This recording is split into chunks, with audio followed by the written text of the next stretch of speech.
کون سی ایسی چیز ہے دنیا کی نعمت یا کوئی ایسی نعمت جو ہم امیجن کر سکتے ہوں جو ہم نے مانگی اور ہمیں نہ ملی ہو؟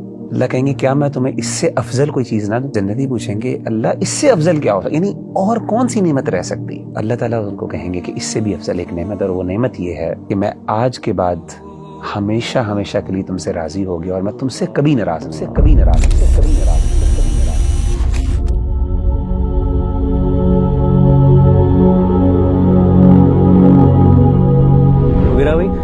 جیسے آپ کو پتا ہے کہ ہمیں ڈفرینٹ کالز آتی ہیں جنرل نمبر پہ، کاؤنسلنگ کے حوالے سے کویریز آتی ہیں، کویسچنز آتے ہیں۔ ایک جو فریکوینٹ کویسچن ہے جو ہم سے پوچھا جاتا ہے وہ یہ کہ ہم معاف کیسے کریں کسی کو، اور بہت زیادہ کیسز ہیں۔ مثال کے طور پر میں آپ کے ساتھ ایک کیس شیئر کرتا ہوں۔ وہ کیس یہ ہے کہ مجھے خاتون کی کال آئی اور انہوں نے کہا کہ میں اپنی ساس کو معاف نہیں کر سکتی، اور آپ بلیو کریں گے کہ وہ ساس اب دنیا میں نہیں ہے، وہ دنیا میں نہیں ہے، ان کو اس دنیا سے گئے ہوئے سال سے بھی زیادہ ہو چکا ہوا ہے، لیکن وہ کہتی ہیں کہ انہوں نے میرے ساتھ کچھ ایسا کیا ہوا ہے، میرے ساتھ کچھ ایسی زیادتی یا میرے سے کچھ ایسے الفاظ بولے ہیں یا مجھے اس طرح میری تذلیل کی ہے کہ میں اب ان کو معاف نہیں کر سکتی۔ اور انہوں نے ان کی خدمت بھی کی، جتنا ہو سکتا تھا انہوں نے خدمت بھی کی، لیکن اب ان کو معاف نہیں کر سکتی۔ انہوں نے بہت کوشش کی اور وہ بار بار کوشش کرتی ہیں، لیکن ان سے معاف نہیں کیا جاتا۔ اور یہ عام طور کے اوپر بھی وغیرہ بھائی ایک انسان کسی بندے کو معاف کرنے میں جلدی نہیں کرتا، تو وغیرہ بھائی یہ کیسے کسی انسان کو ہم جلدی معاف کریں اور ہمارے دل میں وہ جو ایک نیگیٹیوٹی رہ جاتی ہے کسی کے بارے میں وہ نہ رہے؟ میں سمجھتا ہوں کہ کسی بھی بندے کے لیے سب سے بڑی معاف کرنے کی جو موٹیویشن ہے نا وہ یہ ہونی چاہیے، اور میں سمجھتا ہوں اگر یہ موٹیویشن نہیں ہے اس کے لیے تو پھر اس سے بڑی موٹیویشن کیا ہو سکتی ہے کہ اس کو اللہ کہیں کہ اے میرے بندے تو میرے لیے معاف کر دے، اس کے بدلے میں تجھے معاف کر دوں گا۔ میں آپ کو ایک تھوڑا سا واقعہ سناتا ہوں، اس کو ذرا میں ریلیٹ کرتا ہوں کہ یہ بات کتنی بڑی ہے۔ حضرت ابو بکر صدیق رضی اللہ تعالیٰ عنہ کی زندگی میں ایک بہت بڑا سانحہ ہوا۔ آپ کی جو بیٹی ہیں سیدہ عائشہ رضی اللہ تعالیٰ عنہ ام المؤمنین، ہماری والدہ، ان پہ زنا کی تہمت لگی۔ ایک باپ کے لیے کتنی یہ تکلیف دہ بات ہوگی، شادی شدہ بیٹی نبی کے گھر میں ام المؤمنین تہمت لگی، جھوٹی تہمت، کتنی تکلیف دہ بات ہوگی۔ اور زیادہ تکلیف دہ بات ربیع اللہ بھائی وہ اس لیے بھی تھی کیونکہ اگر صرف دشمن کرتا نا، صرف دشمن کی طرف سے ہوتی تو انسان چلیں تکلیف ہوتی ہے برداشت کر جاتا ہے، لیکن بعض اوقات جب اپنے لوگ شامل ہو جائیں ساتھ، اور اپنے صرف اپنے مراد مسلمان نہیں رشتہ دار بھی شامل ہو جائیں، انفارچونیٹلی کہ جب یہ تہمت لگی سیدہ عائشہ پہ تو کچھ مسلمان گنتی کے انہوں نے بھی غیر محتاط گفتگو کی اس حوالے سے، کچھ صحابہ سے غلطی ہو گئی۔ ظاہر ہے جب چیز معروف ہو جاتی ہے تو لوگ بعض اوقات غیر محتاط انداز میں بات کر لیتے ہیں اور پتہ نہیں چلتا کہ اس کے کانسیکوینسز کیا ہوں گے۔ تو اسی طریقے سے سیدنا ابو بکر صدیق رضی اللہ تعالیٰ عنہ کے نہ صرف مسلمان بلکہ اپنے رشتہ داروں میں سے کسی نے یہ بات کر دی، اور آپ امیجن کر سکتے ہیں کہ سیدنا ابو بکر صدیق کو تکلیف اس لیے بھی زیادہ بڑی کہ جس نے بات کی وہ آپ کی خالہ زاد بہن کے بیٹے تھے، یعنی بھانجے تھے، اور سیدنا ابو بکر صدیق ان کو منتھلی فائنینشیل ایڈ بھی کیا کرتے تھے، یعنی فائنینشلی ہیلپ کرتے ہیں، فیملی کے بندے ہیں، مسلمان ہیں، ام المومنین ہیں، نبی کے گھر والی ہیں، اور غیر محتاط بات کر دی۔ کتنی مشکل بات۔ اب ہوا یہ کہ سیدنا ابو بکر صدیق رضی اللہ تعالیٰ عنہ نے کچھ نہیں، انتقام وغیرہ نہیں لیا، آپ نے معاف تو کر دی ہے، لیکن آپ نے قسم کھا لی۔ اور آپ نے قسم کیا کھائی؟ آپ نے کہا واللہ لا انفعہ بنافعۃ ابدا، اللہ کی قسم آج کے بعد میں ان کے اوپر کچھ خرچ نہیں کروں گا۔ یعنی انہوں نے صرف یہ قسم کھائی کہ میں اس پہ خرچ نہیں کروں گا، کوئی انتقام نہیں لیا۔ اب ذرا دیکھیں کہ اللہ کی سیدنا ابو بکر سے ایکسپیکٹیشنز کیا ہیں۔ قرآن مجید کی آیت نمبر سورۃ النور کی آیت نمبر 22 اللہ نے نازل کی۔ آیت کیا ہے؟ وَلَا يَأْتَلِ أُولُو الْفَضْلِ مِنْكُمْ وَالسَّعَةِ أَنْ يُؤْتُوا أُولِي الْقُرْبَى وَالْمَسَاكِينَ وَالْمُهَاجِرِينَ فِي سَبِيلِ اللَّهِ، کہ تم میں سے وہ لوگ جن کو اللہ نے مال میں وسعت دی ہے، جو فضل والے ہیں، ان کو قسم نہیں کھانی چاہیے کہ وہ خرچ نہیں کریں گے. کن پہ خرچ نہیں کریں گے؟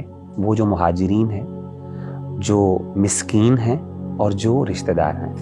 اور جن رشتہ دار سے غلطی ہوئی وہ مہاجر بھی تھے, مسکین بھی تھے, اور رشتہ دار بھی تھے. بات ابو بکر کے بارے میں ہو رہی ہے. تمہیں قسم نہیں کھانی چاہیے کہ تم ان کے اوپر خرچ نہیں کرو گے. تمہیں کیا چاہیے؟ تم سے رسپانس کیا ایکسپیکٹڈ ہے؟ ذرا یہ تو سنیے گا. فَلْيَعْفُوا وَلْيَصْفَحُوا, معاف کر دو, وَلْيَصْفَحُوا, اور درگزر کرو. یہ جو 2 ورڈز ہیں نا, عفو, الصفح, یہ 2 ورڈ ذرا اس پہ ذرا سمجھیں یہ ورڈز کیا ہیں. امام قرطبی رحمہ اللہ اس کی وضاحت کرتے ہیں, بہت بڑے مفسر ہیں. وہ کہتے ہیں معافی کہتے ہیں ترک مؤاخذۃ بالذنب. معافی کا مطلب, عفو کا مطلب یہ ہے کہ آپ نے انتقام نہیں لیا, سزا نہیں دی. That's it. لیکن الصفح اس کا ہم ترجمہ درگزر کرتے ہیں, اس کا مطلب کیا ہے؟ وہ کہتے ہیں اس کا مطلب ہے ازالۃ اثرہ من النفس, کہ انسان اپنا دل بھی صاف کر دے. اب ذرا امیجن کریں کہ ابو بکر کی تکلیف کو ذرا امیجن کریں, ایک باپ کی تکلیف کو, اور اپنے مسلمان رشتہ دار جن پہ خرچ کرتے ہیں, جن پر احسانات کرتے ہیں, ان سے یہ غلطی ہوگی اور قسم صرف یہ کھائی کہ خرچ نہیں کروں گا. یعنی خرچ کرنا فرض بھی نہیں تھا.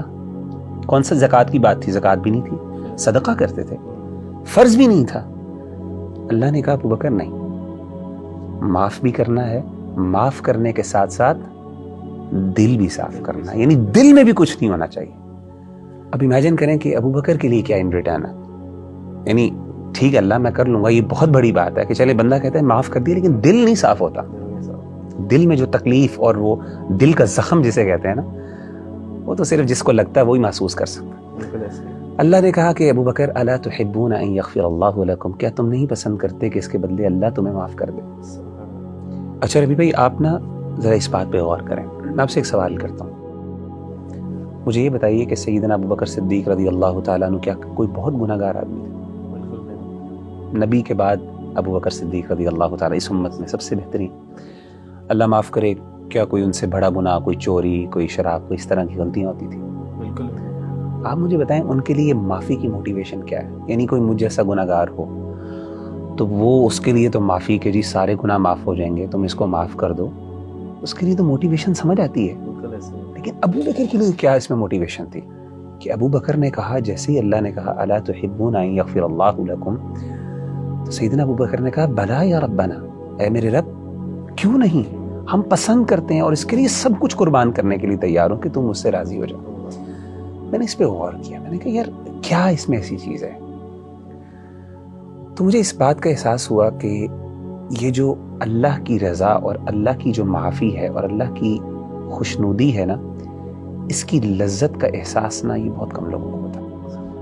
آپ کو پتہ ہے, حدیث سناتا ہوں آپ کو, نبی صلی اللہ علیہ وسلم نے فرمایا کہ جب اہل جنت جنت میں چلے جائیں گے نا, تو پھر اللہ تعالیٰ اپنے جنتیوں سے کہیں گے یا اہل الجنہ, اے جنتیوں کچھ چیز چاہیے تمہیں؟ تو جنتی کہیں گے اللہ کون سی ایسی چیز ہے دنیا کی نعمت یا کوئی ایسی نعمت جو ہم امیجن کر سکتے ہوں جو ہم نے مانگی اور ہمیں نہ ملی ہو. اللہ کہیں گے کیا میں تمہیں اس سے افضل کوئی چیز نہ دوں؟ جنتی پوچھیں گے اللہ اس سے افضل کیا ہو, یعنی اور کون سی نعمت رہ سکتی؟ تو اللہ تعالیٰ ان کو کہیں گے کہ اس سے بھی افضل ایک نعمت, اور وہ نعمت یہ ہے احل علیکم رضوانی فلا اسخط علیکم بعدہ ابدا,